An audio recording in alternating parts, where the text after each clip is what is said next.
పక్కా భావిస్తున్నాము.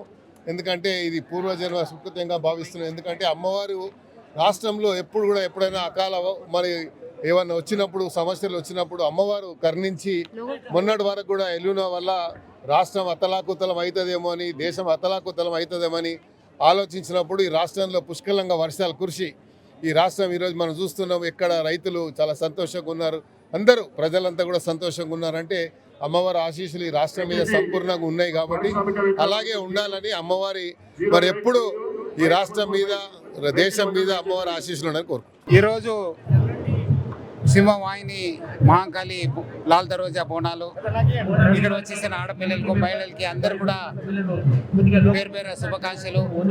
బోనాల పండుగ చాలా వైభవంగా అందంగా జరుగుతుంది. ఇప్పుడు దాకా ఆల్మోస్ట్ 10,000 మంది పైన దర్శించుకున్నారు. దాదాపు 1000 మంది పైన మహిళలు బోనాల్ని సమర్పించారు. సో ముఖ్యంగా మా వైపు నుంచి కూడా దాదాపు 2,500 మంది సిబ్బందితోని she teams, crime teams, task force, అట్లానే స్పెషల్ ఉమెన్ ఫోర్స్ అందరూ కూడా కలిసి బందోబస్తు ప్లాన్ చేయడం జరుగుతుంది. ఇది 2 రోజు పండుగ. చివరిగా అక్కన్న మాదన్న టెంపుల్లో రేపు అంబారి ఉంటుంది. దాని దృష్టిలో పెట్టుకొని కూడా చాలా గట్టి బందోబస్తు ఏర్పాటు చేయడం జరుగుతుంది. సో పబ్లిక్ అందరూ కూడా ఈ పండుగని చాలా వైభవంగా సెలబ్రేట్ చేసుకోవాలని చెప్పి కోరుతున్నాను.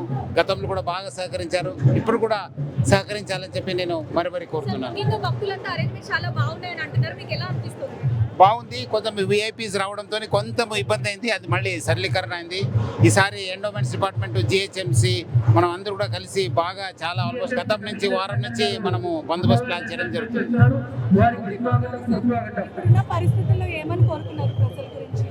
ప్రజలు బాగుండాలి, సురక్షితంగా ఉండాలి, ఆరోగ్యంగా ఉండాలని చెప్పి నేను అమ్మ వాళ్ళని కూడా కోరాను. వాళ్ళందరూ కూడా బాగుండాలని చెప్పి కూడా నేను కోరుకుంటున్నాను.